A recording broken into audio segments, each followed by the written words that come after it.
In this video we're diving into a mind-boggling topic that has puzzled philosophers for centuries, the mind-body problem. But don't worry, we're breaking it down into simple terms. Let's get started. Definition. So, what's the mind-body problem? It's basically a big question about how our minds and bodies are connected. How do our thoughts, feelings, and consciousness relate to our physical bodies? Different views. There are a bunch of ideas about this. Some folks believe in dualism, saying the mind and body are like two separate things. Others are all about materialism, thinking everything about the mind can be explained by our physical brains. And then there's idealism, suggesting reality is all in the mind. Real talk on dualism. Okay, let's talk about dualism.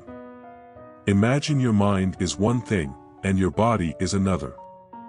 This idea goes way back, with famous thinkers like Descartes saying the mind and body chat at the pineal gland. But here's the hitch: how do these two things that seem so different actually communicate? Materialism. Now, materialism is like saying, hey, everything is physical. Your mind is just what your brain does. It's like your thoughts are the result of electrical signals and chemicals in your noggin. It's a straightforward approach, but some say it oversimplifies the richness of human experience. Idealism. Then there's idealism. This one says reality is all in the mind. Imagine everything around you is like a dream, and your mind is the dreamer.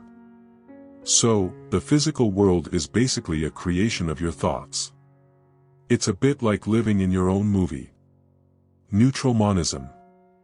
Neutral monism suggests there's a common ground for the mind and body. They're two sides of the same coin, like water being both a liquid and a solid. This way, it's not all about one being more important than the other. Emergentism. Ever heard of emergentism?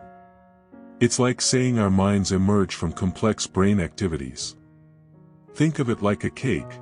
The ingredients on their own are nothing special, but mix them together, and you get something entirely new. Epiphenomenalism. This one suggests that mental stuff is like a side effect of physical processes in your brain. It's like the shadow cast by a moving object. The shadow happens, but it doesn't really affect the object itself. So, your thoughts are there, but they're not steering the ship. Conclusion. So, there you have it, a simple breakdown of the mind-body problem. From dualism to materialism, idealism, neutral monism, emergentism, and epiphenomenalism. It's a puzzle we're still figuring out, blending ancient philosophy with modern science. Thank you for watching. Don't forget to like and subscribe to my channel.